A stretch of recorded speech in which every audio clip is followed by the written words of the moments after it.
Within TRIA.os's vast collection of badges, the miscellaneous category holds the most unique of all, from puzzles, scavenger hunts to lobby secrets. From this game's release, one badge stood out amongst the rest. Liminal is a hidden badge, meaning that its solution to obtaining is entirely unknown till the player actually acquires the badge. And while other hidden badges possess a few context clues, such as the hidden badge Beep Boop being related to an M-bot, or the Good Deed badge requiring the use of the lobby's bin, Liminal is the most mysterious, with the badge icon only displaying a nondescript image of the elevator. As players began solving and crossing out the various miscellaneous badges, Liminal remained untouched, with little to no progression on its solution. Over this time, little to no ideas were proposed, because no one really had a clue on how to crack this badge. As time passed, some players went asking for any hints on how to get Liminal. This led to our only two clues in the hunt for this badge. The badge is unrelated to being in the lobby or in-game, and that when completing this badge, you would have to already received a badge from the required steps. While this seemed like it would have narrowed our possible solutions down, this didn't do that much. That was until user Dylan2228 came with a fresh idea. This arose from the connection that some of TRIA's badges are relatively related to one another based on their position in the badge list. A strong example of this was the handful of seasonal event badges, with the John Doe Day, Halloween, and Christmas event badges being right next to each other. With this, it was noticed that Liminal was surrounded by badges relating to access and presence in TRIA's servers, placed next to the badges for being in a server for 24 hours and getting kicked from a server. Additionally, using the common internet association of liminal spaces being empty or abandoned places that appear eerie, forlorn, and often surreal, an offhand theory was quickly made.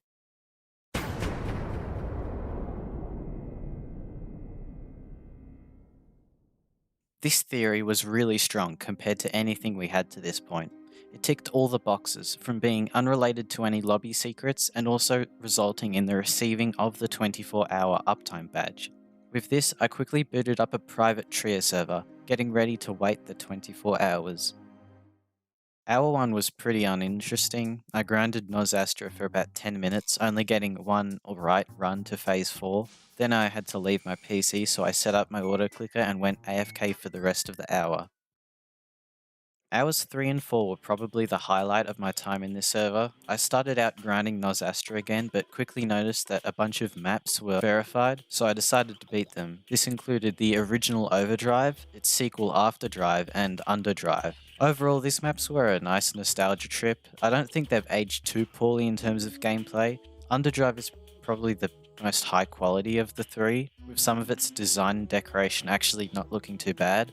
After this, I played a handful of maps I hadn't really touched yet. This ranged from the revolutionary map Disintegrating Shores, which had some pretty unique design and gameplay elements, to this extreme map I found called Volcanic Premises, which was pretty fun.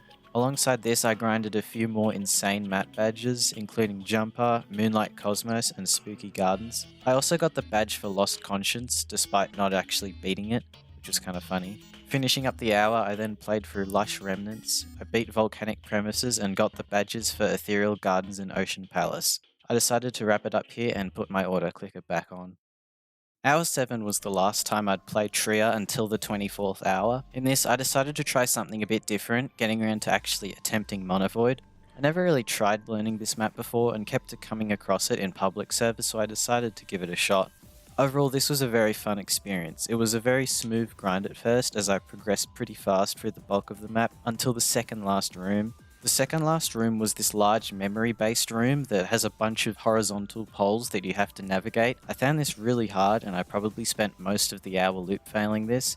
After a fail on the last jump of the map, I finished Monovoid. I might do the metal path in the future, but that was the end of this hour. The next day, I returned to my computer with only 2 minutes left until the 24-hour mark. The hunt for this badge had gained a bit of publicity across the TRIA Discord, so a few people had ended up joining me. We then waited for the 24th hour to pass. We all got a bit scared for a moment when the server uptime reset back to 0, but luckily it still counted as 24 hours and was sort of a visual bug, and we all got the 24-hour uptime badge. At this point, all we had to do was to get everyone else out of the server and hope for the best. This took a while, but after 24 hours, I was finally testing whether our theory was right or just another dead end.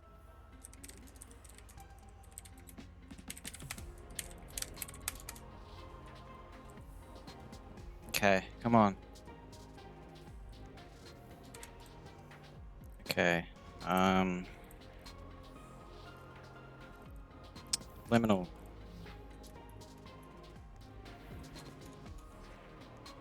It's pretty liminal.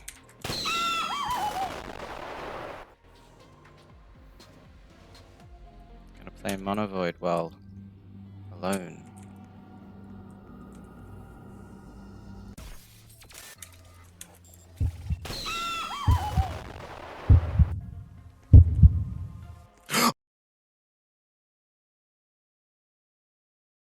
And that's how after over a week of searching, we finally solved TRIA.os' Liminal badge. In the end, I became the very first person to acquire this badge, with Dylan getting it second shortly after for figuring out the solution. We passed this server around to a few more people who helped in the search, and to this day the Liminal badge slowly increases in ownership as more players sit AFK alone for 24 hours. Let me know if you enjoyed this different style of video, and I'll see you in the next one. Bye.